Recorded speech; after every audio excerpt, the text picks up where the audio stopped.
젊었을 때는 고혈압이 없을 줄 알았거든요. 젊어서 좀 괜찮을 거라고 생각을 하긴 했는데 내가 고혈압인가? 이런 생각도 드네요.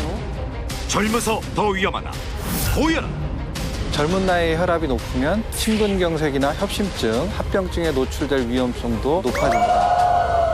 고혈압인 줄을 모르는 사람이 3명 중에 1명이라는 거예요. 연령 무관 고혈압의 공포에서 벗어나야 한다. 혈압 조절을 돕는 중요한 포인트는요. 매일매일 하시는 게 좋습니다.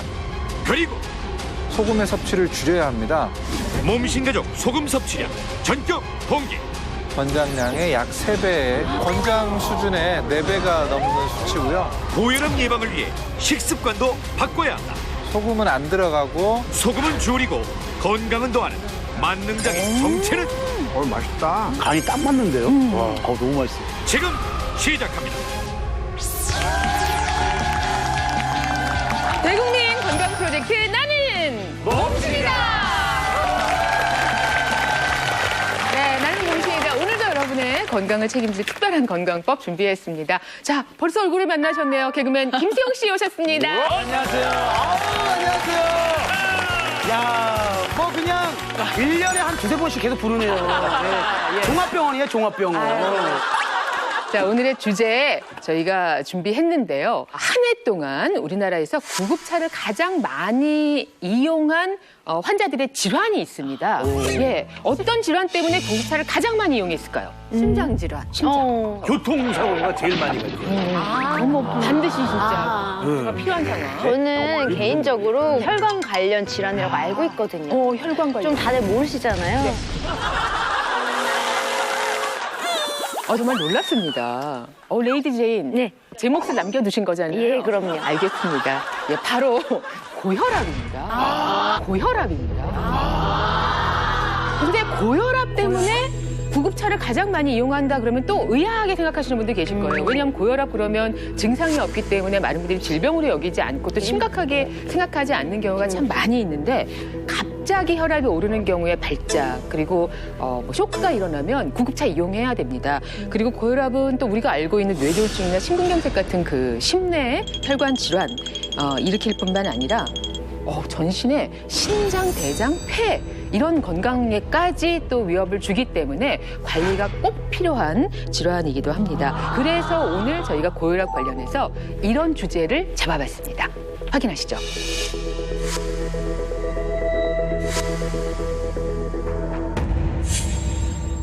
자, 나는 몸신이다. 오늘의 주제입니다. 젊어서 더 위험하다. 심내혈관 질환을 부르는 고혈압. 젊어서 더 위험하다. 이거 무슨 얘기일까요? 이해가 안 된다. 나이 들수록 안심을 좀 하면 되나요? 또 이럴 때 그런 의미는 아닐 텐데요. 저 같은 경우는 고혈압 그 판단을 받아서 지금 제가 약을 먹고 있거든요. 그래서 젊어서 좀 괜찮을 거라고 생각을 하긴 했는데 이 젊어도 위험하다고 얘기를 하니까 좀 근데 젊어서 괜찮을 거라는 생각은 또 어디에서 온 거예요? 제 개인적인 생각입니다.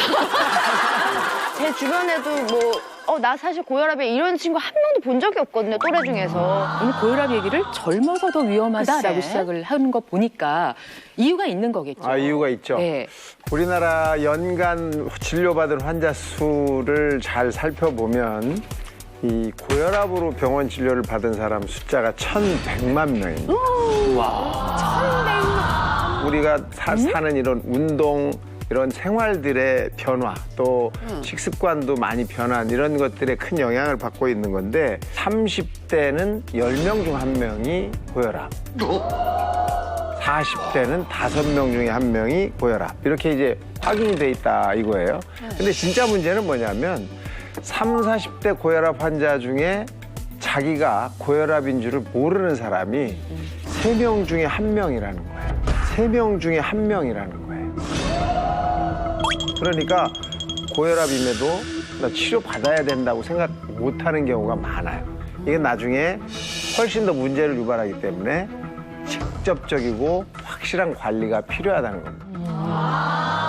자, 지금부터 몸신 주치의 모시고 자세한 내용 같이 나눠보겠습니다. 나와주세요.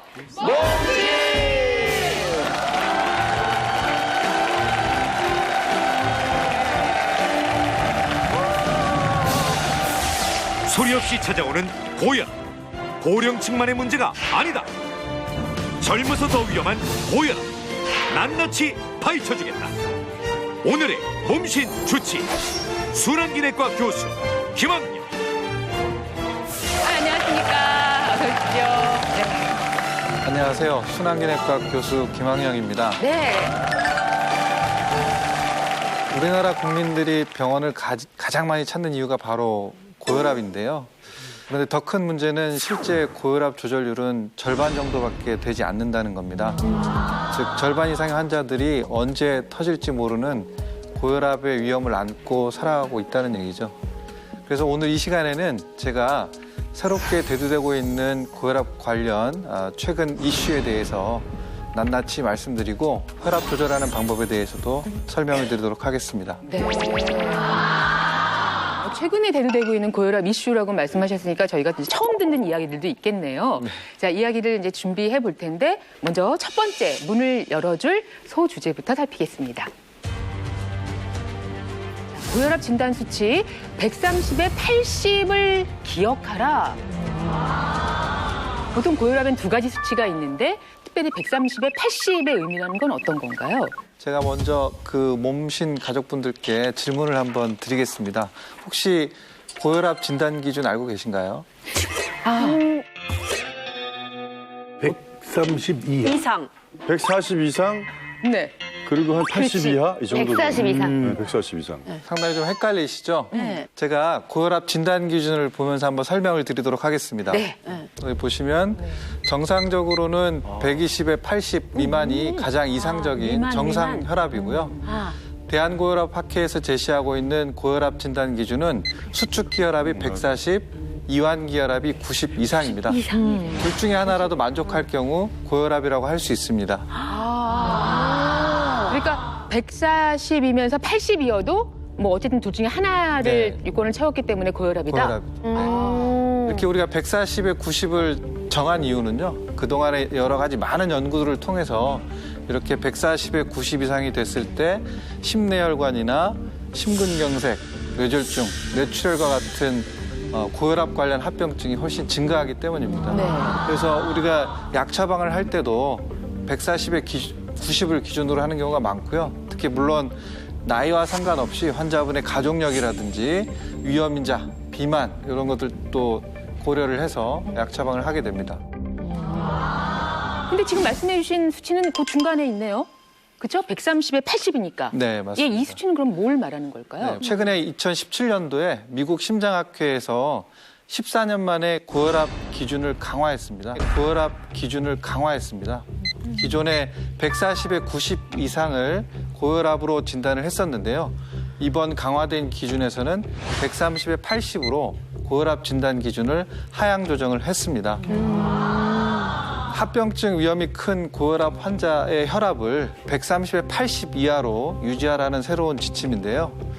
지금부터는 140에 90 이상이 아니라 130에 80 이상을 기억하시고 꾸준히 관리하시는 게 중요할 것 같습니다. 네, 실제로 이 고혈압 환자들을 11년 동안 추적 관찰을 해봤더니 이 130, 80 이하로 엄격하게 관리를 한 사람들이 140, 90 기존의 기준으로 관리한 사람들보다 심혈관 질환 발생 위험이 21%가 감소한 것으로 나타났습니다. 실제로 우리나라 연구진이 이 미국의 강화된 가이드라인을 국내 환자한테 적용했을 때 예상되는 결과를 한번 도출을 해봤거든요. 그랬더니 고혈압 유병률이 약 19% 정도 증가를 합니다. 그중에서 6% 정도의 환자는 약물 치료가 필요한 사람이 되는 거죠. 그런데 나머지 13%는 고혈압 환자로 분류가 되기는 하지만 약물 치료가 아닌 건강한 생활 습관으로 조절할 수 있는 그런 생활 습관 변화가 권고되는 사람에 해당이 되는 겁니다. 고혈압에 대한 인식을 증가시키고 또 식습관, 운동을 통해서 이 예방과 또 비약물적 치료가 굉장히 중요하다는 것을 사람들한테 널리 알리기 위해서 이렇게 강화를 한 거거든요. 우리 기준 130에 80을 좀 기억을 좀 하셨으면 좋겠습니다. 이제 주간지 고혈압의 이창훈 기자입니다. 어쩌다가. 근데 저 표를 보면 말이죠. 상승 혈압에 120에서 129가 중간에- 상승 혈압이라고 나와 있는데 저게 또 무슨 의미일까요? 특히 이번에 강화된 가이드라인에서 주목할 점이 우리가 그동안 안전하다고 생각했던 수축기 혈압, 최고 혈압이 120에 129 사이더라도 최소한 6개월마다 검진이 필요한 상승 혈압으로 조정을 했다는 겁니다. 그 이유는 수축기 혈압이 120에 129 사이의 사람들도 언제 고혈압으로 진단될지 모르기 때문에 6개월마다 검진을 하라고 기준을 강화한 것입니다. 상승 혈압과 고혈압 전 단계인 수축기 혈압 120에 139, 이완기 혈압 80에서 89인 상태일지라도 언제든지 고혈압 환자가 될 수 있기 때문에 반드시 평소에 관리를 철저히 하셔야 됩니다. 그러니까 120에서 129가 나와도 관리를 해라. 우와, 그럼 여기 있는 사람들도 그 정도 나오지 않을까요? 사실 그러니까요. 120에 80 미만 그렇게 또 쉽게 나오는 건 아닌 것 같은데. 저도 뭐 명확하게 생각은 안 나는데 예전에 쟀을 때 120 몇이었던 것 같은데 그래서 뭐 정상이다 이렇게 안심했던 것 같기도 해요. 저 같은 경우는 이제 헬스장에서 일주일에 한 3번 정도 운동을 하는데 네. 거기에 또 이제 혈압을 재는 기계가 있어요. 그래서 그 제가 약을 복용하도 이게 혈압을 재도 한 130에서 140 정도가 나오더라고요. 네. 혈압이. 예. 그래서 좀 이게 걱정이 되긴 하거든요, 제가. 좀 안타까워요. 김수영 씨 같은 경우에는 30대 초반에 그 고혈압 진단을 받은 거죠. 네. 20대는 아니었고. 20대는 아니었고요. 아, 그 헬스보이를 통해서 체중 감량했을 때 괜찮았어요. 혈압이 네. 정상으로 돌아오더라고요. 역시. 진짜 신기하더라고요. 근데 요요가 오고 난 뒤에 혈압을 쟀는데 다시. 상승돼 있더라고요. 네. 예. 만병의 근원은 바로 비만이다라는 걸 생각을 하고 있고요. 그래서 살을 좀 빼시는 게 선배님 좀 괜찮을 것 같습니다. 그 너한테 얘기한 거예요? 그래요.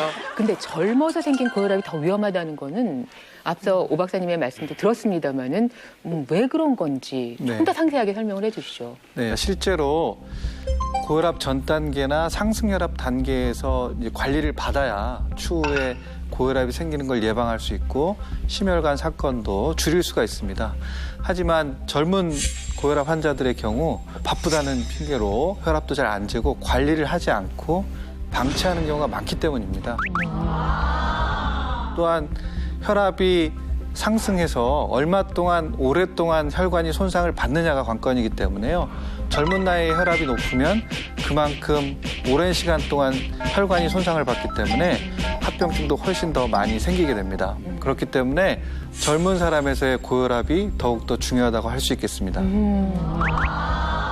실제로 그 미국 심장학회 자료를 보면요. 45세 이전에 고혈압이 발병했을 경우에 그렇지 않은 경우보다 심혈관계 질환으로 사망할 확률이 2.3배 더 높았다고 합니다. 또 65세가 넘어서 고혈압이 발병한 경우보다도 사망 위험이 1.4배 높았다고 합니다. 그만큼 젊어서 발병한 고혈압이 더 위험하다는 뜻이겠죠. 오늘 이 주제에 또 흥미를 갖고 나오신 분들이 계신데 그 사례자분들과 말씀을 좀 나눠볼까요? 예, 먼저 마이크 옆에 있죠. 예, 안녕하세요. 44세 조지현입니다. 저는 고혈압, 고지혈증 뭐 이런 전혀 가족력이 없었는데 우연찮게 이제 고지혈증 진단 받으면서 혈압 측정해 보니까 좀 높게 나왔더라고요. 151에 104, 151에 104. 엄청 높게 나와요. 151? 이제 관리를 좀 받고 싶어서 이렇게 몸신을 찾아오게 된 겁니다. 이 정도면 관리 시작하셔야 되는 거죠, 당장에? 네. 그런 상태이신 거죠? 또 나이가 그렇게 많으신 것도 아니고 40대 중반도 안 되셨는데. 몸매도 우리랑 전혀 달라요. 우리 옆에 계신 분은 더 젊으신데. 안녕하세요. 저는 37세 강예빈이라고 합니다. 네. 네. 언제? 저희 부모님이 두 분 다 지금 고혈압 약을 드시고 계시고요. 젊었을 때는 고혈압이 없을 줄 알았거든요. 저는 그래서 걱정 안 하고 지내다가 한 30세 때쯤에 빵, 뭐 과자, 이런 쌀밥, 이런 탄수화물을 자주 먹다 보니까 어느 순간부터가 이게 두통도 생기고 또 울렁증 같은 게 이게 주기적으로 발생을 하더라고요. 병원에 갔더니 고혈압 190. 네, 190.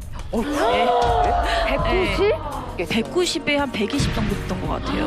120이요? 네, 그래서 너무 놀랬죠. 그 이후로 식단 조절하고 이제 그때 당시에는 고혈압 약을 먹지 않았거든요. 네. 근데 정상 혈압까지 내려갔었어요. 그러다가 이제 또 1년 전에 식단 조절을 또 놨군요. 내려놨군요. 내려놓다 보니까 이제 고지혈증까지 같이 오더라고요. 그래서 고혈압은 가족력과 연관이 깊습니다. 가족 중에 고혈압이 있는 분이 있다면 반드시 혈압에 대해서 관심을 가지고 관리가 필요합니다. 특히 이제 최근에 젊은 고혈압 환자가 늘어나는 이유는 음주, 탄수화물, 고지방 식이 등 식습관이 원인이 주로 되는 것 같습니다. 잦은 음주와 탄수화물, 고지방 식이 습관은 혈액 내 나쁜 콜레스테롤, 또 중성지방들을 많이 생기게 하는데요. 그로 인해서 동맥경화가 쉽게 발생을 하게 되고 그로 인해서 혈관의 탄력성이 떨어지게 됩니다. 이해를 돕기 위해서 혈관이 딱딱해지면 어떤 문제가 생기는지 소품을 좀 준비를 했는데요. 앞에 이게 이제 혈관을 네. 예. 이 혈관 모형인데요. 네. 이쪽에 있는 혈관 모형은 이제 정상적인 탄력성이 좋은 고혈압이 없는 환자의 혈관 모형입니다. 이렇게. 네네. 네. 반면에 이제 고혈압이 많이 진행돼서 탄력성을 잃은 이 딱딱한 혈관의 모형입니다. 한번 네. 만져보십시오. 혈관이 이렇게 부드럽고 탄력적이고 유연한 혈관에서 우리가 관리하지 않거나 또 고혈압으로 오래 고생을 하면 이렇게 딱딱하고 전혀 기능을 제대로 할 수 없는 이런 혈관으로 바뀐다. 네.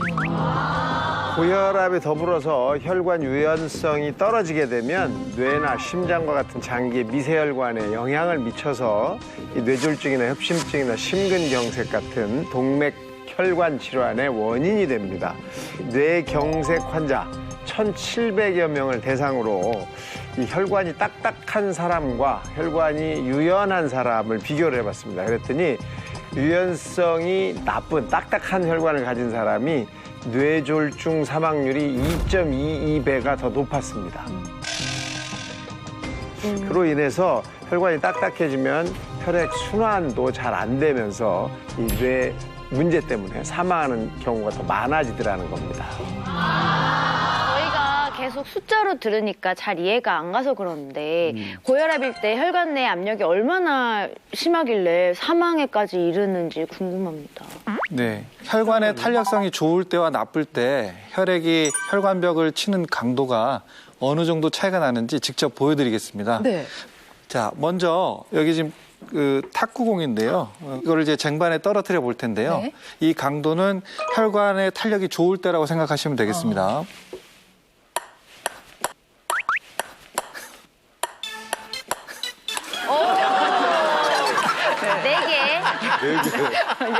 이게 자동으로 또 탁구공이 나오니까 이렇게 좋으면 이렇게 탄력이 있게 네. 잘 움직입니다. 네. 네. 근데 이제 비교를 쉽게 하기 위해서 골프공을 준비를 했는데요. 예. 이 골프공은 이제 딱딱해진 혈관에 미치는 압력을 보여드리기 위해서 이제 떨어뜨리는 겁니다. 자, 우리 혈관이 어떻게 되는지 한번 보세요.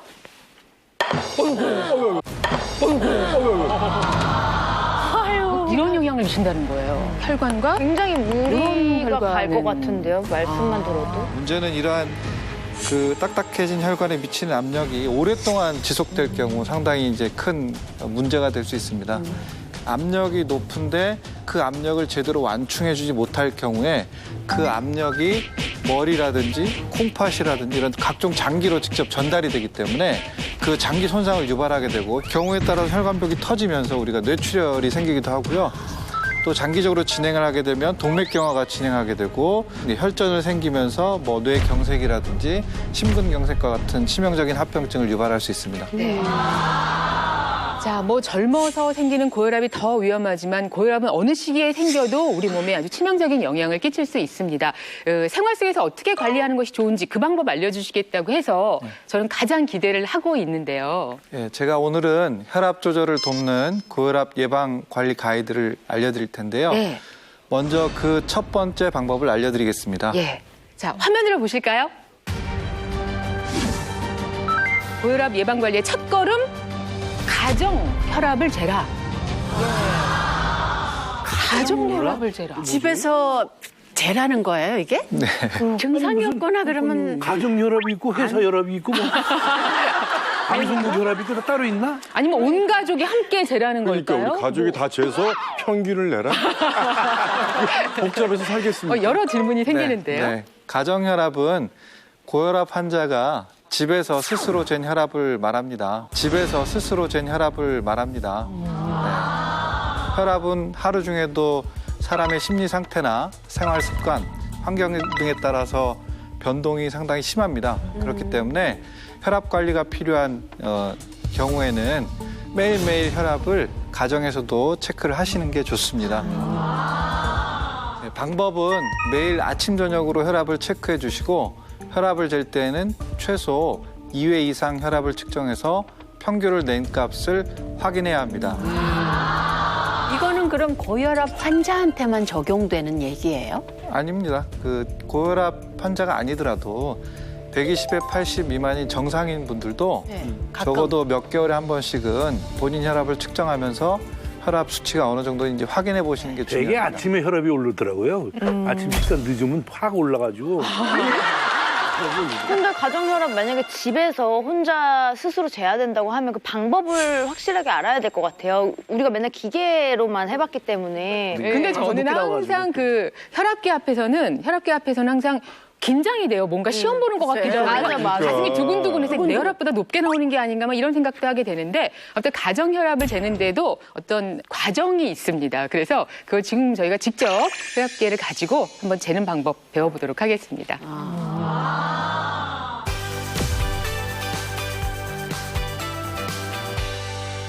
자, 그러면 직접 가정 혈압 어떻게 하는지 설명을 해주실까요? 네, 여기 가정 혈압을 재실 때는 네. 세 가지 포인트를 기억하셔야 되는데요. 첫 번째, 내 몸에 맞는 가정용 혈압계를 고르셔야 합니다. 가정용 혈압계를 이제 고르실 때에는 이제 커프의 길이와 너비가 상당히 중요합니다. 여기 보시면 이제 공기주머니라고 하는데요. 네. 이렇게 하얗게 표시된 이 공기주머니의 크기가 상당히 중요한데 성인 기준으로 해서 이 공기주머니의 길이가 우리가 팔을 재는 이쪽 윗팔에 80에서 100%를 덮어야 하고요. 이 공기주머니의 너비입니다. 너비는 이 너비 여기 잴 때 이렇게 해당이 되겠죠. 여기는 이 윗팔 둘레의 한 40% 정도가 적당한 크기라고 할 수 있겠습니다. 가정용 자동혈압계의 경우 적정 크기보다 작은 크기의 커프를 사용할 경우에는 혈압이 높게 측정이 됩니다. 네, 두 번째로 기억해야 될 중요한 포인트는요. 먼저 이제 혈압을 측정하기 전에 긴장을 푸시고 5분 정도 휴식을 취한 다음에 다리를 꼬지 마시고 등을 편안히 대고. 의자에 뒤에 딱 붙이시는 게 좋습니다. 붙이시고 심장 높이에 혈압 재는 우리 윗팔을 위치시키는 게 중요하고요. 그리고 나서 이렇게 놓고 보통 팔꿈치 약간 2, 3cm 정도 위쪽에 아랫부분을 위치시키시고 혈관이 보통 이쪽 내측으로 주행을 하기 때문에요. 이 고무 튜브를 혈관과 평행하게 위치시키시면 되는데 이 혈관을 타겟으로 해서 우리가 혈압을 측정을 하게 됩니다. 그리고 이 커프를 감아주시는데 그 감는 강도는 손가락 한두 개 정도가 들어갈 정도 약간의 여유가 있을 정도로 가볍게 감아주십니다. 감고 나서 혈압계 버튼을 눌러주시면 이 혈압계가 혈압을 측정하게 됩니다. 혈압을 측정하는 동안은 말씀하지 마시고요. 측정 완료 후에 날짜, 시간, 수축기 혈압, 확장기 혈압, 맥박수를 혈압 수첩에 적고 동일한 방법으로 한 번 더 측정하고 기록합니다. 그러니까요. 이게 뭔가 이제 방송에서 카메라 앞에서 잰다는 것이 몇이에요? 위에 높은 게 수축기 혈압이고요. 수축기 혈압 160이 밑에 98이라고 돼 있는 게 이완기 혈압이고 세 번째 78은 맥박수입니다. 네. 그래서 지금 이 수치상으로는 혈압이 상당히 높지만 우리가 혈압이라는 게 하루 중에도 몇 번 그 변동을 하게 되고 또 이런 스트레스 받는 상황에서는 또 혈압이 갑자기 올라갈 수 있기 때문에 이러한 상황을 우리가 또 고혈압이라고 하지는 않습니다.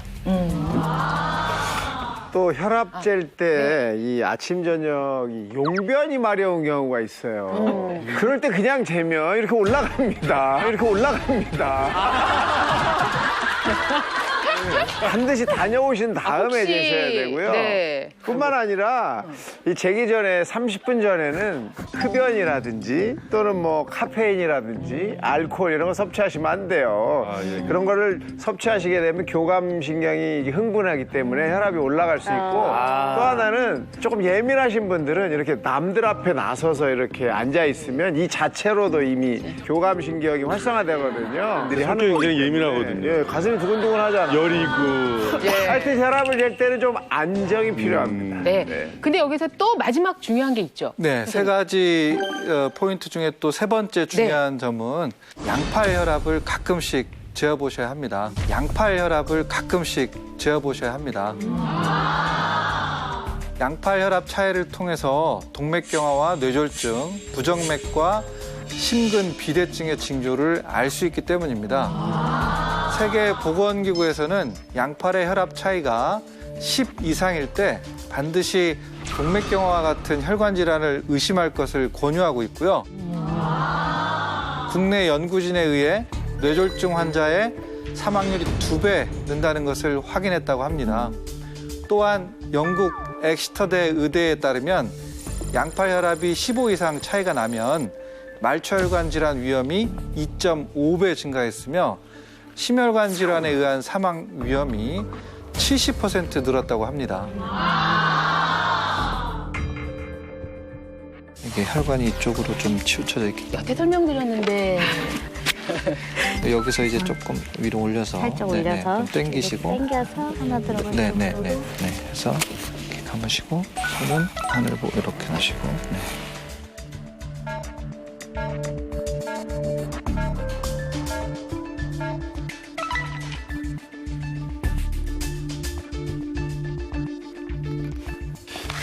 결과를 보여드리면 수축기 혈압이 115, 이완기 혈압이 77, 맥박수가 61회가 됩니다. 정상 혈압 범주에 속한다고 볼 수 있겠습니다. 예.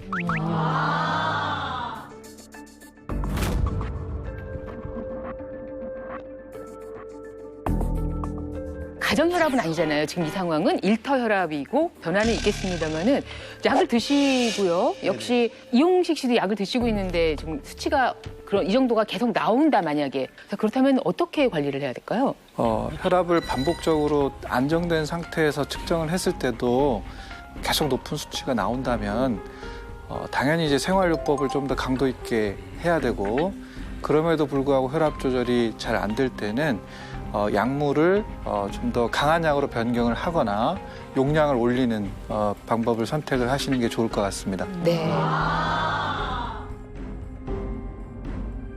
자, 가정 혈압을 재라 실제로 저희가 일터 혈압을 쟀지만 혈압 관리가 좀 시급한 분도 계시고 또 필요한 분도 계시고 또 혈압이라는 게 상황에 따라서 상당히 유동적이라는 것도 확인을 했습니다. 그래서 아침 저녁으로 또 자주 재봐야 한다는 말씀 들었습니다. 자, 두 번째 고혈압 예방 관리 가이드 살펴보겠습니다. 무엇일까요? 자, 고혈압 예방 관리 식습관 가이드입니다. 소금을 줄여라. 정말 고혈압과 소금은 뗄래야 뗄 수가 없군요. 네, 아무리 뭐 강조를 해도 더 강조를 해야 되고 그만큼 중요하지만 실천이 쉽지 않은 것이 바로 식습관입니다. 특히 한국인이 가장 어려워하는 것이 바로 저염식으로 싱겁게 먹는 건데요. 그러나 고혈압 환자라면 혈압 조절을 위해서는 저염식을 하셔야 합니다. 저염식을 하셔야 합니다. 소금을 먹으면 혈관 안에 나트륨이 증가합니다. 물을 마시면 균형을 맞추기 위해 혈관 속으로 수분이 흡수되고 계속 수분이 쌓이면 혈액량이 증가하는 것이죠. 이로 인해 심장이 펌프질할 때 피가 나가는 양이 증가하게 되고 결국 혈관이 받는 압력, 즉 혈압이 상승합니다. 그럼 혈관은 지속적으로 스트레스를 받게 되고 찢어지거나 약해지지 않기 위해서 혈관벽이 두꺼워집니다. 보통 동맥경화나 심장이 커지기도 하고 심근경색을 유발하기도 합니다. 소금을 줄인 식생활을 하면 고혈압 예방 및 치료 효과가 있고 고혈압 관련 심혈관 사망률이 감소합니다. 실제로 소금을 줄여 먹으면 관상동맥 질환 사망률이 16에서 30% 감소하고 뇌졸중 사망 위험이 23에서 49% 감소한다고 합니다. 저희가 보통 이제 식당 음식이 좀 짜죠. 간간해야지 맛있다고 느끼는데 실제로 이 음식 조금만 덜 짜게 하면 좋을 것 같아요. 이렇게 말씀을 드리면 식당 하시는 분들이 이런 말씀을 하세요. 음식이 싱거우면 싱겁다라고 말하지 않는데요, 손님들이. 맛없다라고 한대요. 맞아요. 그러니까 그렇게 입맛을 맞추기가 참 어렵다. 그래서 우리가 집에서만이라도 좀 싱겁게 먹자 이렇게 결심하잖아요. 네. 여러분들 김수영 씨도 그 실천하고 계세요? 안 하죠. 아유, 혈압도 높은데. 소금 좀 줄여야죠. 근데 이제 이게 소금이라는 게 참 줄이기 힘든 것 같아요. 왜냐하면 음식을 먹다가도 예를 들면 뭐 국밥집 가도 이렇게 먹다 보면 싱거우니까 또 새우젓 더 넣고 또 싱겁다 싶으면 또 넣고 아니면 또 짜다 싶으면 물 더 넣고 그 양이 더 불어나거든요. 어떻게 줄여요 이거를? 레이즈는 어떻게 먹어요? 저는 뭐 거의 믿으실진 모르겠지만 어떤 그런 국밥이라든지 그런 거 먹을 때 소금을 일체 안 치고 아주 슴슴하게 먹는 국밥도 소금을 더 치지 않는 것으로 먹는다. 네, 거의 진짜 소금을 안 치고 국밥은 먹을 소금을 정도로. 안 넣는데 계속 김치를 먹더라고요. 또 그게 또 그렇게 되죠. 오랜만에 제가 칭찬을 슴슴하게. 받을 일. 네, 오랜만에. 하여튼 국밥이든 장터국밥이든 곰탕이든 뭐든지 저희 집에서는 어떤 국밥을 먹어도 소금을 찾을 수가 없어요. 진짜 소금을 좀 안 해주세요. 치시는 거예요, 그러니까? 네? 소금을 안 치시는 없어. 나도 무슨 설날 무슨 선물로 명절날 들어오는 소금은 전부 난 다시 딴 사람을 주니까. 저도 설렁탕 같은 거 이제 저는 어떻게 간을 맞추냐면 김치를 먹으면 그 간이 맞더라고요. 자, 요렇게 모두들 나는 슴슴하게 나는 소금도 없이 그냥 이렇게 먹는다라고 말씀하시면서 다 국 얘기를 하셨어요. 네, 역시 한국 사람은 국이 있어야 된다. 국이죠. 자, 그래서 저희가 몸신가족 여러분들이 얼마나 싱겁게 드시는지 얼마나 소금 조절을 잘하고 계신지 여러분의 식단 일지를 받아봤습니다. 저희가 사진을 직접 다 찍어서 보내셨죠? 네. 이유가 있어요. 왜요? 그 밥상에서 저희가 어느 정도의 소금이 숨어 있는가를 다 일일이 계산을 그것 때문에 해봤습니다. 보내라 그런 거예요? 그럼요. 잠시 후 아침에만 12.6g 소금의 습격이 시작된다. 권장 수준의 4배가 넘는 수치고요. 아침에만? 소금의 맛을 잊어라. 입맛은 돋우고 혈압은 낮추는 고혈압 예방. 너무 맛있어. 너무 맛있어 진짜. 간이. 잠시 후 공개됩니다. 먼저 어느 정도 소금을 먹어야지 건강한 섭취가 되는지 이야기를 한번 시작해 볼까요? 네. 제가 어느 정도가 건강한 소금 섭취량인지를 알려드리겠습니다. 소금은 60%의 염소와 40%의 나트륨으로 구성되어 있죠. 그렇다면 건강 유지를 위해 필요한 소금의 양이 얼마나 될까요? 하루에? 하루면 요거 전체. 요게 한 끼에 요 정도는 먹어줘야 되지 않아요? 한 끼에? 그건 아니다. 너무 많죠. 이거. 하루에 왜냐면 제가 소금을 아예 안 먹어서 감이 안 와요. 아까 전혀 소금을 안 먹는다고 예, 그랬잖아요. 전혀 그 안 정도. 먹어서 아예 몰라요. 이창훈 씨는 얼마 최소한으로 필요한 소금 인간에게 한 스푼? 소금 없으면 안 된다는 것 때문에 최소한 그만큼. 이만큼, 예. 자, 김수영 씨가 생각하기에 한 못해도 한 이 정도? 그만큼 세 끼에 그만큼 먹고 가능하겠어요? 안 되죠. 이 정도 먹어요. 왜 이렇게 팔랑팔랑거려요? 자, 그러면 우리 저는 이 소금을 지금 한 6년 만에 처음 봐가지고 예? 요 정도면 하루 섭취량은 충분하다. 아이고 그만큼. 그 정도. 세절에니까 그냥 진짜 요렇게 그냥 한 그냥 스푼 정도. 가볍게 한 스푼 이 정도로 생각을 하시네요. 최소 양이 네. 목숨 생명 유지를 위한 생명 유지를 위해서 네. 필요한 요구량은 하루에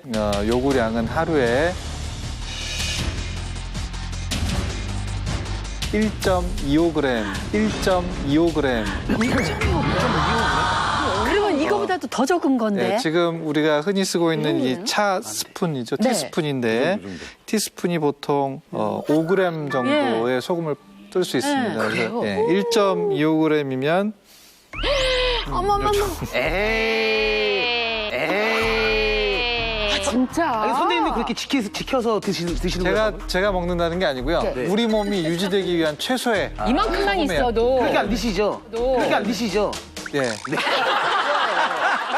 저것도 어떻게 살아? 사람이 못 살지. 그러니까 최소양이에요, 최소양. 최소양. 뭐 순대 가끔 소금 찍어 먹는다고 하나씩만 찍어 먹으려고 하다가도 잘못 묻히면 이렇게 닳기도 하잖아요. 그 정도 양인데요, 딱 요 보니까. 정도면 순대 한 4개 정도 찍으면 끝나는데. 그럼. 그러니까 순대를 찍더라도 찍고 나서 털어야 돼요. 찍고 나서 털어야 돼요. 네. 그러나 예, 네. 그러나 선생님께서도 저도 이것보다 많이 먹습니다라고 맞습니다. 네, 맞습니다. 이 양은 우리 몸의 어떤 생명 유지에 필요한 양이고요. 이 정도만 먹고 실제로 살 수가 없기 때문에 그 세계 보건기구에서는 하루 소금 섭취 권고량을 5g으로 정했습니다. 5g으로 정했습니다. 그럼 이거 한 숟갈. 5g이라면 이거. 티스푼으로 예. 아, 이거 맞췄어. 티스푼으로 가볍게 한 스푼이거든요. 그냥 이렇게. 가볍게 한 숟갈. 이 정도. 그래도 이거. 그래도 엄청 적은 양이에요. 세 끼니. 우리가 이거만 먹나? 아니 생각해보세요. 설렁탕에 소금 넣을 때도 요만큼 넣었다가 그리고 더 또 이렇게 하면 네. 한 끼니에 저는. 근데 요리해보신 분들은 아시겠지만 뭐 국이나 이런데 요 정도 소금 넣는다고 간이 안 배어요. 그냥 안 넣은 것만 못하고. 소금을 모르신다더니 오늘 얘기에 좀 자주 바뀌시네요. 들은 얘기가 그러네요. 그렇다고 하더라고요. 네, 맞습니다. 그런데 한국인은 과연 어느 정도로 소금을 섭취할까요? 한국인의 하루 평균 소금 섭취량에 해당하는 양을 한번 담아보겠습니다. 평균? 네. 평균 얼마를 먹지? 평균.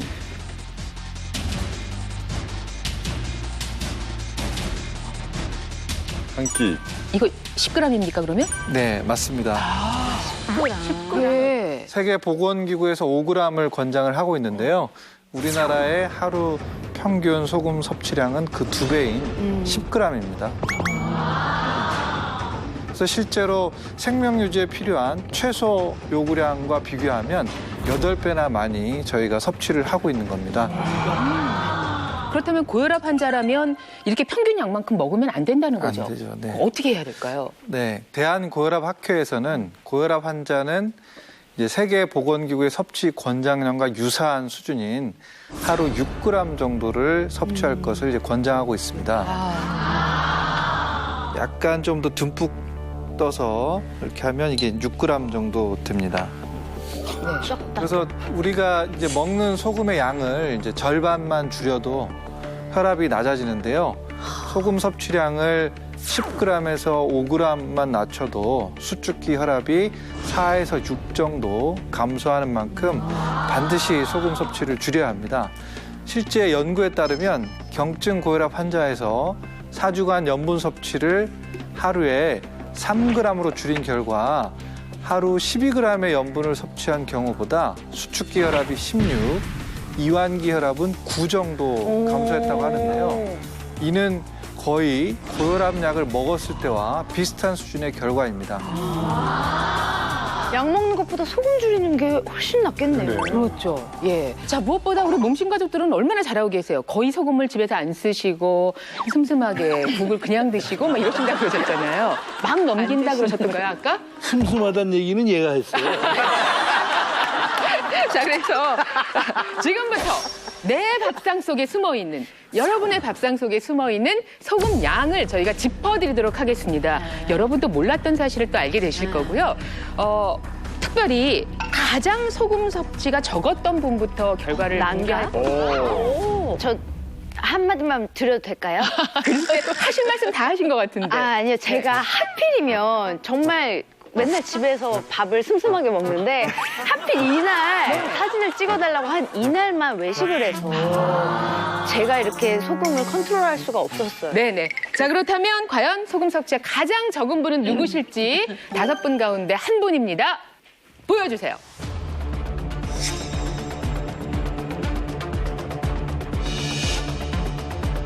이나, 오! 이나, 오! 오! 그래도 전에요. 이나, 오! 그래도 전에요. 아니, 뭐죠? 점심만 보내셨어요?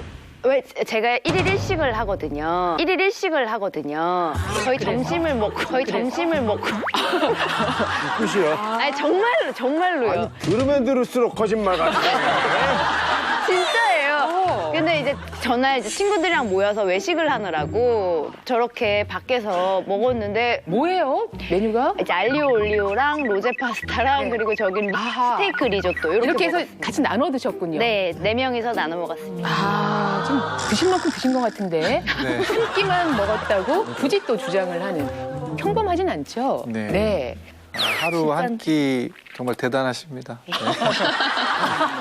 과연 얼마나 소금을 드셨을지 결과를 한번 보도록 하겠습니다. 네. 몸신 가족분들이 드신 식단을 식품의약품안전처에서 정한 1회 제공량 기준으로 계산해서 식단 속 소금량이 어느 정도인지 분석을 해봤습니다. 레제 씨는 점심 한 끼를 드셨는데요. 아무래도 한 끼면은 좀 적겠죠, 뭐 그죠? 네. 세계보건기구가 권장하는 소금 섭취량은 5g이었죠. 네. 그 레이디 제인 씨 앞쪽에 티스푼을 들어서 네. 제가 말씀드리는 만큼 소금을 뜨시면 되는데요. 한 끼니에 3분의 2 정도 스푼을 뜨셔서 그 앞에 담아주시면 3분의 됩니다. 2 정도는? 그럼 3끼 먹었으면 어쩔 뻔했어요. 일식하길 정말 잘했네요. 그래서 그게 3.4g의 소금을 드신 겁니다. 3.4g의 소금을 드신 겁니다. 꽤 들어있네요. 어머, 이건 반칙이지. 아니, 3끼 먹은 사람하고 한 끼 먹은 사람하고. 근데 저분은 한 더 이상 끼를 먹지 않았잖아요. 본인은 입이 짧다고 항상 주장하는데 양이 생각보다 크거든요. 네. 자, 어쨌든 파스타, 리조또 여기에도 소금이 꽤 들어간다는 얘기죠? 네, 그렇죠. 지금 레제 씨가 먹은 건 아마 알리올리오 파스타라든지 로제 파스타라든지 리조또 먹었다고 했을 때 각각에 한 1g, 1.4g 정도 돼 있고 피클 드셨어요? 전 피클을 원래 안 먹습니다. 피클 안 짠맛을 극도로 싫어해서. 진짜. 예, 실제 이렇게 파스타 드시는 분들의 경우에는 본인이 소금을 좀 적게 먹고 탄수화물이나 지방을 많이 먹었다고 했는데 실제 이 그 파스타 면을 만드는 데도 소금이 들어가고 하기 때문에요. 아마 여기 3.4g이라고는 했지만 제가 생각할 때는 약간 조금 더 드셨을 것 같습니다. 자, 그렇다면 4위 그 다음으로 적게 드신 분이 누굴까? 다 소금을 안 드신다고 하니까. 송수 선생님이 아닐까 싶은데요. 집에 소금이 없는 내가 다음이겠지. 자, 그분은 누구실지 식단 보여주시죠. 이효식 씨가? 와, 진짜 소금 안 쓰세요? 아니, 아침, 점심, 저녁 다 드시고 저렇게 잘 차려 드시는데 소금의 양이 생각보다 적었다. 근데 저렇게 잘 차려 드신다. 국이 없네요. 저녁은 또 샐러드 드신 거예요? 진짜 저렇게 드시는 거예요? 전날만 그러시는 거예요? 사진 찍는 믿을 수가 없어. 저거 세팅하신 거죠? 저기 잘 모르겠어요. 이렇게 잘 드셨는데 4등을 하셨네요. 네. 얼마나 소금을 드셨는지 한번 공개를 하겠습니다. 그 티스푼을 한 스푼 떠서 앞에 놔주시면 너무 많고요. 예, 이 정도. 네네. 그걸 앞에 놔주시면 이만큼 드셨나요? 5g? 아침에만 해당하는 아니, 이분이 지금 4등인데 벌써 이렇게 되는 거예요? 녹두전의 잡채가? 네, 아침에만 5g을 드셨고요. 점심에는 3분의 2 스푼을 더해 주십시오. 아니, 내가 싱겁게 해달라고 그 아주머니 식당에다 얘기했는데. 이게 점심? 이게 점심 때 4g의 소금을 드셨습니다. 저녁 때는 3분의 1 정도 스푼을 떠서 샐러드라서. 저녁 때는 이제 3.2g의 소금을 드셨습니다. 그래서 총 12.2g을 드신 거고요.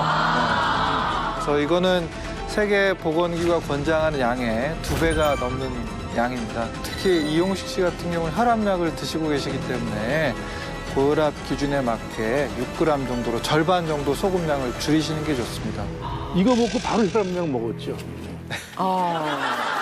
야, 남은 분들이 더 놀라실 것 같아요. 그렇죠? 이미 벌써 이미 11g. 4등이 12.2g. 실제 저희가 계산한 것은 그 아침에 드신 빈대떡의 경우에는 이렇게 요 정도 되는 우리가 보통 먹는 그냥 한 장에 들어있는 소금량입니다. 이 녹두전에 들어있는 게 한 2.8g 정도 되고요. 그렇게 많이 들어가요? 또 잡채의 경우에도 2.2g. 그래서 총합이 아침에 벌써 5g 드셨습니다.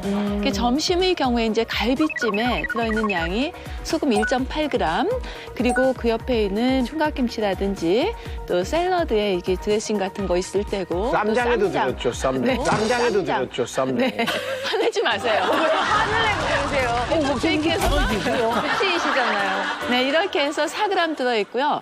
저녁의 경우에는 실제 샌드위치에 들어있는 소금량이 한 2.5g 정도로 추정이 됩니다. 그래서 전체적으로 하루 드실 양이 한 250%, 2배 반 정도 많이 드십니다. 그럼 남은 분들도 많이 드신 분은 누구실지 계속해서 가보도록 하겠습니다. 아, 드디어. 송수 선생님. 아우, 참, 그 소금 덩어리가. 콩과 밥을 맛나게 백반으로 해서 그런데 12.5g이 넘었다는 이야기네요. 네. 자, 한번 볼까요?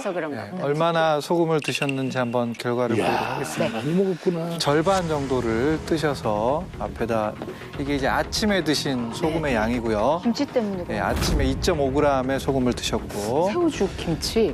다음엔 한 스푼을 한 스푼. 네, 한 스푼. 네, 그다음에 3분의 2스푼을 더 추가해서 네. 이건 뭐 저녁도 아니고 3분의 2? 네, 점심에요? 점심 때. 네, 점심에 이제 8g의 우와. 8g의 우와. 섭취하셨습니다. 외식이 문제구나. 이렇게 많이 저녁 때는 한 스푼에서 약간 덜 이제 살짝 털어서 이 정도. 아이, 그거 좀 더 담어. 뜻밖에도. 네, 저녁 때는 이제 4.3g의 소금을 드셨고요. 네. 그래서 총 하루에 14.8g의 소금을 드셨습니다. 이거는 이제 세계보건기구 권장량의 약 3배에 해당하는 수치입니다. 네, 제가 송옥수 씨 보니까 건강하게 하시려고 노력하신 게 보이는데요.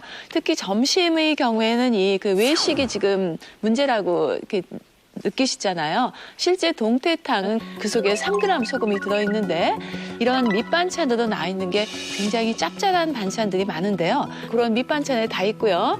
저녁의 경우에도 이를 밥의 경우에는 굉장히 건강한데 갈비탕에 간을 안 하셨으면은 분명히 갈비탕에 간한 사람은 김치를 좀 적게 드시는데 간을 하지 않고 갈비탕이나 설렁탕 그냥 드시는 분은 매번 그 숟가락을 할 때마다 김치가 왔다 갔다 합니다. 저는 그렇게 그래서 먹거든요. 그렇게 그래서 간을 맞춰 먹거든요. 그래서 어차피 우리 몸에 들어오는 그 소금량은 거의 비슷하지 않을까. 자, 지금 김수영 씨와 이창훈 씨가 아까 짠맛이 좋다고 하더니 이렇게 라이벌이 될 줄은. 김수영 씨 네. 라이벌로 받아들이시겠습니까? 봐야겠죠. 네. 어떻게 누가 1등을 할지. 저는 1등을 뺏긴 적이 없으니까요. 근데 저는 제가 이번에는 꼴찌할 것 같습니다. 1등을 하실 것 같다. 1등, 뒤에서 1등을 할 것 같아요. 예. 자, 누구십니까? 예, 식당 공개해 주시죠.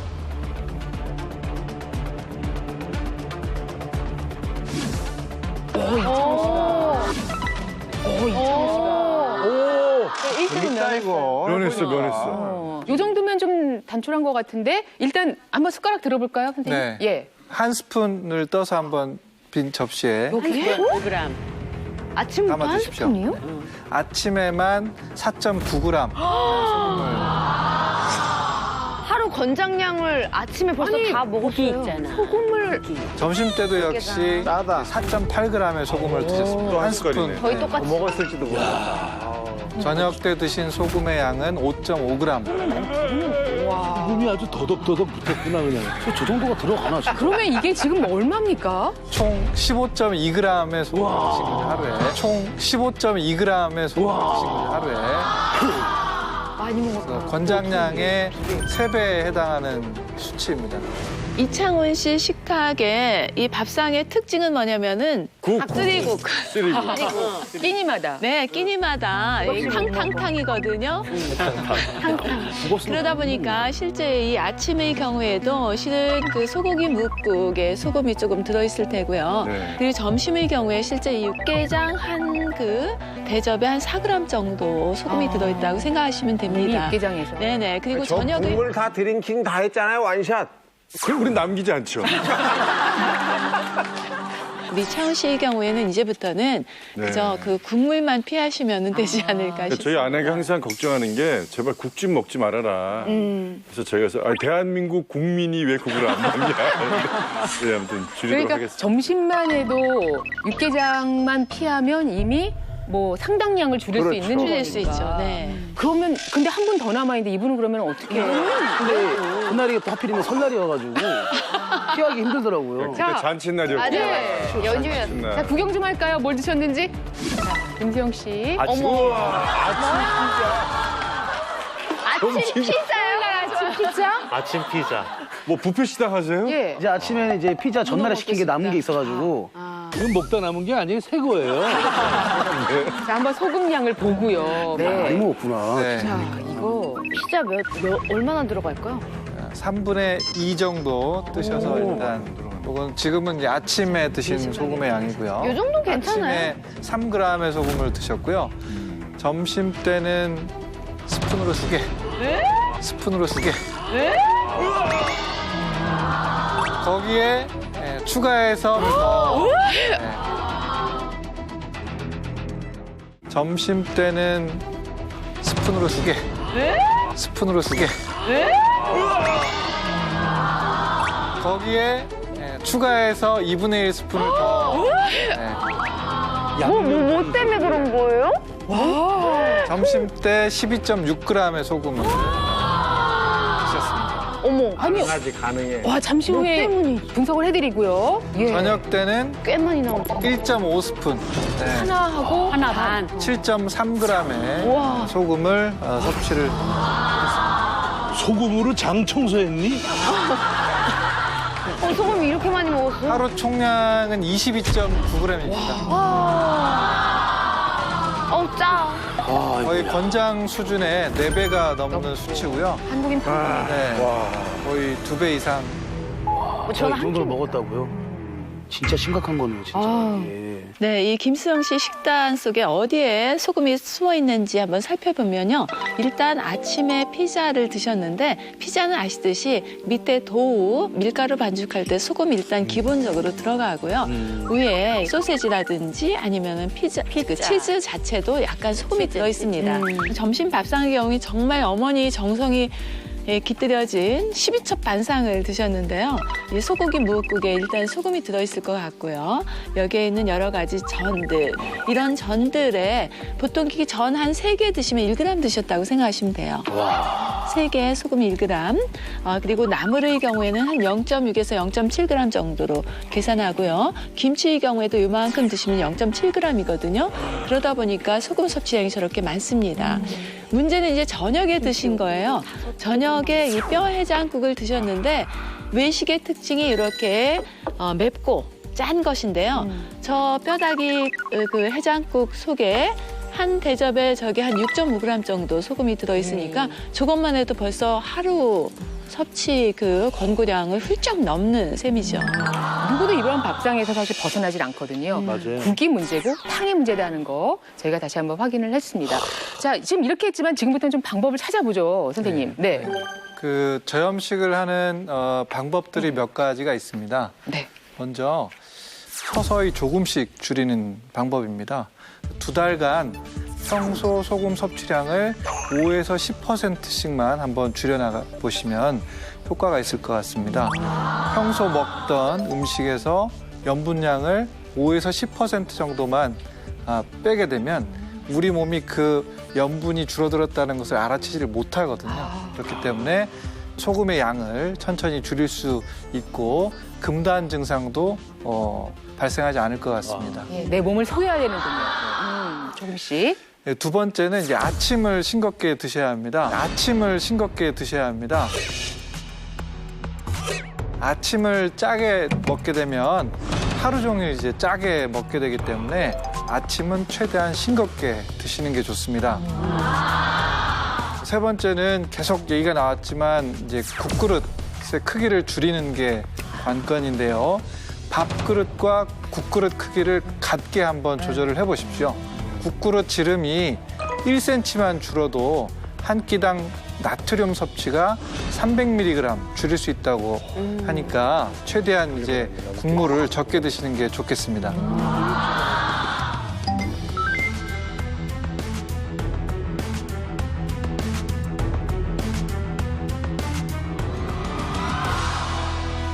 지금부터 아주 실속 있게 소금을 줄일 수 있는 특별한 방법을 알려주실 텐데 아니 여기 뭐 재료가 있고 선생님께서 직접 네. 뭔가를 하신다는 거죠? 예, 소금 없이 네. 음식의 맛을 살려줄 이제 만능장을 제가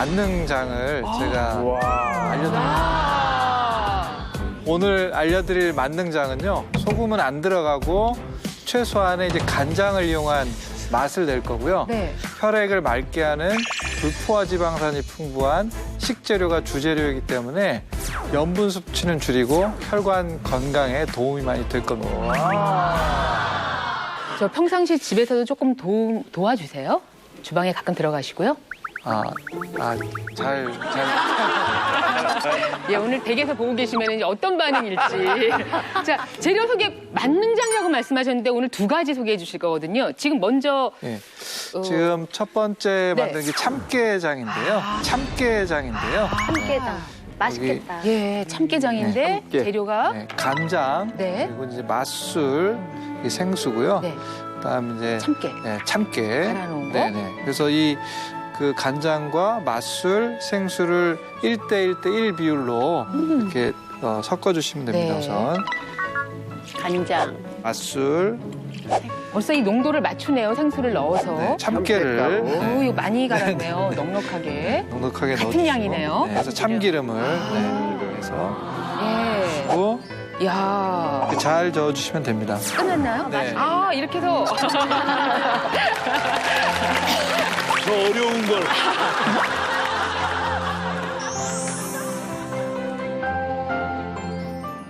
자, 이번에는 아우, 만능장인데 진짜 만능입니다. 깨만 바꾸면 되나 봐요.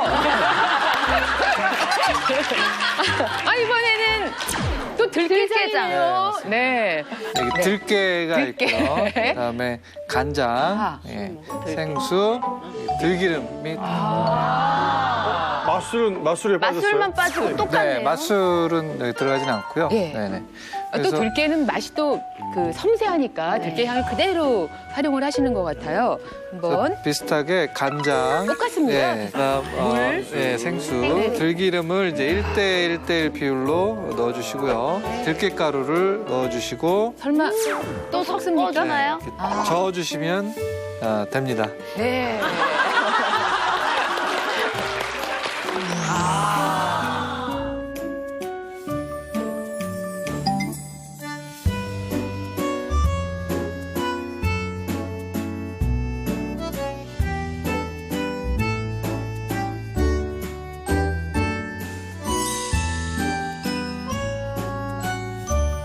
자, 그렇다면 저희가 이게 잘 만났는지 한번 뭐 원하시는 것부터 드셔보시죠. 예.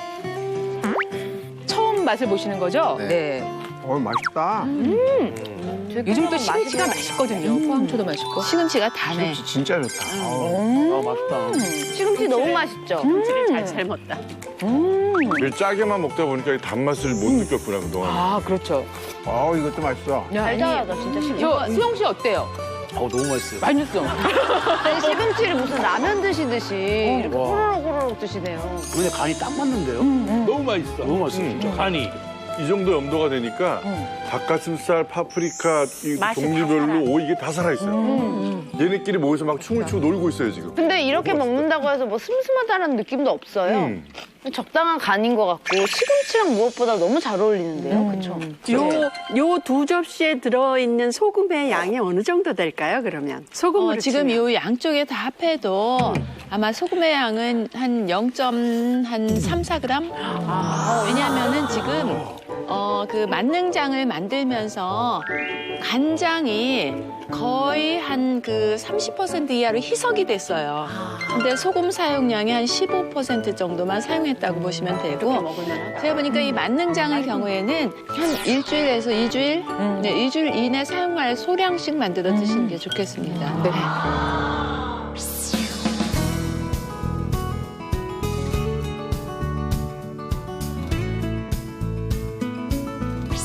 혈관 건강을 좋게 해서 고혈압을 또 관리할 수 있는 그런 식품 솔루션을 알려주시겠습니다.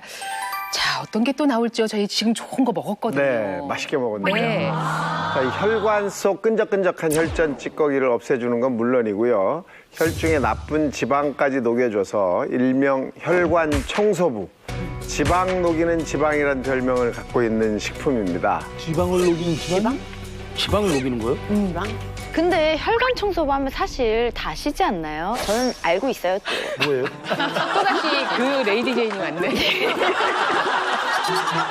자, 그러면 이창훈 씨도 아시겠네요. 저는 그냥 뭐 지방을 녹이면 혈관 좋다는 건 따뜻한 차가 그냥 떠올랐거든요. 네, 차. 뭘까? 뭐지? 네, 혈관을 튼튼하게 만들어서 고혈압은 물론이고요. 그 합병증까지 예방하는 식품 솔루션 바로 이겁니다.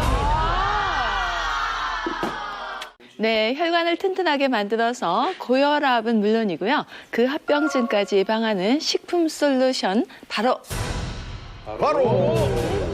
이겁니다. 이겁니다. 생선. 두 분 동시에 활짝 열어주셨는데, 예, 뭐 좋은 식품. 이건 또 뭘까요? 생선. 근데 원래 등푸른 생선. 그렇죠. 그리고 혈관 청소부 하면 연상되는 게 오메가3잖아요. 오메가3인데. 저는 당연히 오메가3라고 생각했는데 색깔을 보니까 오메가3가 아닌가 봐요. 꼭 고추기름 같아. 진짜 고추기름? 열어주실까요? 너무 궁금한데. 뭘까요? 네. 네, 오메가3 지방산 맞습니다. 근데 앞에 뭐가 또 있어. 색깔이 왜 저래요, 근데? 네, 그냥 오메가3 지방산이 아니라요. 해드릴까요? 네네. 자, 네, 바로 레드 오메가3 지방산입니다. 빨갛다고 해서 정말 그대로 레드 오메가예요? 저런 게 있어? 어렵네요. 예. 난 저런 거 처음 봤네. 저도 빨간색은. 처음 들어보는데요? 네, 그냥 오메가3 지방산은 많이 들어보셨을 겁니다. 오메가3 지방산은 보이시는 것 같이 연어나 고등어 같은 등푸른 생선에 풍부하게 함유된 필수 불포화 지방산을 말하는데요. 혈관에 쌓여서 고혈압을 유발하는 중성지방을 낮춰줘서 혈압 잡는 지방으로 유명하며 또 체내 자체 합성이 불가능해서 반드시 식품으로만 섭취해야 하는 성분으로 알려져 있습니다.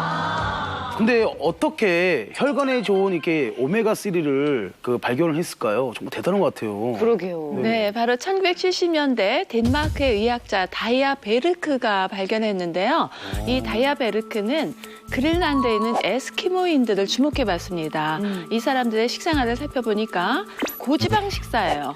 고지방 식사면서 신선한 채소나 과일은 거의 섭취하지 않았는데도 불구하고 심혈관계 질환이 굉장히 낮았어요. 그래서 한 10여 년간 쭉 연구한 결과 이 사람들의 식생활에서 생선을 많이 먹고 특히 이 생선에 들어있는 이 오메가3 지방산이 그러한 심혈관계 질환을 낮추는데 큰 역할을 했구나라고 처음 발견하고 나서 그 다음에 이 오메가3 지방산의 중요성이 널리 알려지게 됐죠. 이 때문에 세계보건기구라든지 캐나다에 있는 보건성에서는 성인뿐만 아니라 임산부에게도 오메가3 지방산을 섭취하도록 권장하고 있다고 합니다. 실제로 이 미국의 프레드 허친슨 암 연구소에서 알래스카에 거주하는 에스키모인 330명을 대상으로 연구를 진행했는데요. 알래스카 에스키모인들은 미국인보다 20배나 많은 오메가3 지방산을 섭취하고 있었다고 합니다. 때문에 비만인 비율이 70%였는데도 불구하고 당뇨병, 심장병 같은 비만 관련 질환 발생률은 오히려 미국인에 비해 현저히 낮았다고 밝혔습니다. 특히 당뇨병 유병률은 3.3%로 나타나서 미국인의 7.7%에 비해 절반도 안 되는 것으로 나타났습니다. 어쩐지 자꾸 알래스카를 가고 싶은 충동이 일어나요. 어? 알래스카. 그 사람들의 모습이 저하고 비슷하거든요. 왜 빨간색으로 갖고 나오셨어요? 네, 궁금하시죠? 그 이유는 바로 이 레드 오메가3 지방산에 들어있는 붉은 빛깔의 이 물질이 혈관을 튼튼하게 하고요. 또 고혈압을 잡는 핵심 성분이 들어있기 때문인데요. 바로 아스타잔틴이라고 하는 천연 색소 때문입니다. 아스타잔틴이라고 하는 천연 색소 때문입니다. 결국 일반 오메가3랑 다르게 저 빨간색이 구체적으로 어떤 역할을 하는 건가요? 네, 구체적으로 좀 설명을 드리죠. 이 아스타잔틴은 활성산소 킬러라고 불리는 아주 강력한 항산화 성분입니다. 여러 항산화 성분과 비교를 해보면 비타민 C의 무려 6,000배. 6,000배? 코엔자임 Q10의 800배. 비타민 E의 550배. 폴리페놀의 200배. 아주 잘 알려져 있는 안토시아닌의 150배로 알려져 있고요. 실제로 아스타잔틴은 활성산소를 제거해서 혈관을 보호하고 딱딱하고 좁아지는 걸 막아서 고혈압에 도움이 되는 겁니다. 실제로 이 고혈압을 일으킨 쥐를 대상으로 한 동물 실험에서 아스타잔틴을 7주 동안 섭취하게 했더니 이완기 혈압은 17% 그리고 수축기 혈압은 12% 떨어진 것으로 나타났습니다. 또 아스타잔틴은 이 지방간 발생을 억제해주는 효과도 있는데요. 이 아스타잔틴이 간세포 속의 그 지방 축적 기능을 억제해주는 역할을 해서 지방간 발생을 막아준다고 합니다. 그러면 그 레드 오메가 저게 혈관에 어떻게 더 좋은지 좀 얘기해 줄 수 있을까요? 레드 오메가의 효능은 여기서 끝이 아닙니다. 이 레드 오메가3 지방산에는요, 인지질이라는 성분이 들어있는데요.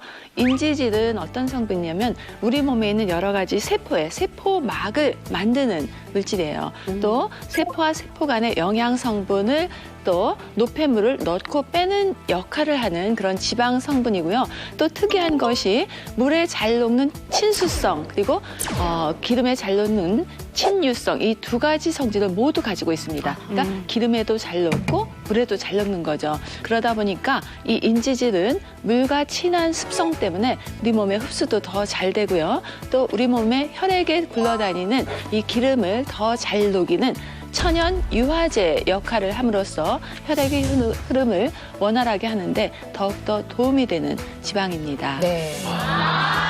친수성, 친유성 이런 말씀을 하셨는데 이해를 돕기 위해서 저희가 실험을 해봤어요. 함께 보시죠.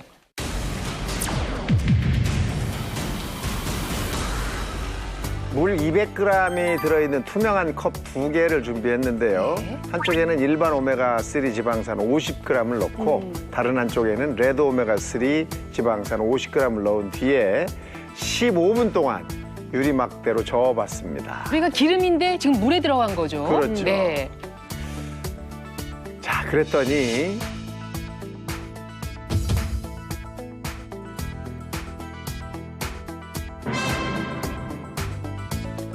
일반 오메가3 지방산은 금방 2개의 층으로 이렇게 분리되는 게 보였는데요. 반면에 이 레드 오메가3는 완전 녹았네. 물 색깔 자체가 빨갛게 바뀐 걸 볼 수 있었습니다. 그 이유는 레드 오메가3 지방산 속의 인지질 성분이 친수성이어서 물과 쉽게 섞일 수 있었기 때문입니다. 좀 더 쉽게 설명을 해드리면요. 레드 오메가3 지방산에 들어있는 인지질은요. 물에도 친하고 또 기름하고도 친한 성질을 갖고 있기 때문에 혈관 속에서, 혈액 속에서, 물 속에서 기름때를 잘 녹여준다는 겁니다. 즉 커다란 바위 덩어리로 존재하는 큰 지방을 작은 아주 미세한 흙가루 형태로 분해하는 역할을 하는 이런 착한 지방인 셈이지요. 지금 딱 보니까 뭔가 먹기가 조금 힘들게 생겼어요. 어떻게 먹으면 좋을까요? 네, 쉽게 활용할 수 있는 방법을 추천해 드리겠습니다. 바로 레드 오메가 요거트입니다. 레드 오메가 요거트입니다. 이 요거트 속에 들어있는 유지방이 이 오메가3 지방산의 흡수율을 높여주기 때문에 두 재료가 서로 조화가 잘 맞습니다. 뜻밖의. 아주 간단하네요. 요거트가 있고 그리고 레드 오메가3가 지금 저희에게 주어졌습니다.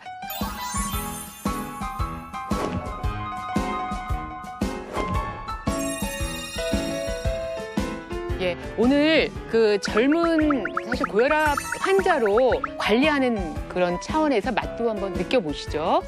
이거 넣으니까 색깔도 이쁘네요, 이게 요거트가. 어머, 너무 이쁘다. 진짜 맛이 안 나요. 괜찮아요. 그냥 요거트 맛이에요. 느끼할 줄 알았는데 너무 맛있는데요? 맛있다. 네. 주의사항 같은 거 좀 있나요, 이거 먹을 때? 네, 오메가3 지방산의 경우에는 하루 권장 섭취량이 0.5g에서 2g 사이죠. 또 구입하실 때는 식약처에서 건강기능식품 인증 마크가 들어갔는지 꼭 확인을 하신 후 구입하시기 바랍니다.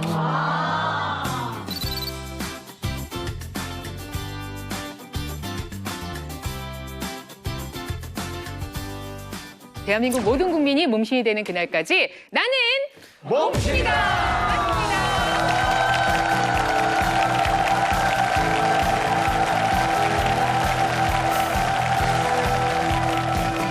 신종 코로나 바이러스나 메르스나 사스를 이겨내기 위해서는 이것만이 유일한 치료법으로 알려져 있습니다. 바이러스에 맞서는 힘, 선천 면역력을 길러라. 신종 코로나 바이러스 같이 처음 들어오는 바이러스가 우리 몸에 들어오면 선천 면역력이 바이러스와 잘 싸울 수 있도록 버텨내야 되거든요. 세균이나 바이러스 모두를 싹 먹어치우는 선천 면역력을 담당하는 세포들입니다. 어떻게 해야 우리가 선천 면역력을 높일 수가 있는 건가요? 노하우를 탈탈 털어서 면역 세포를 똑똑하게 만드는 음식 2가지.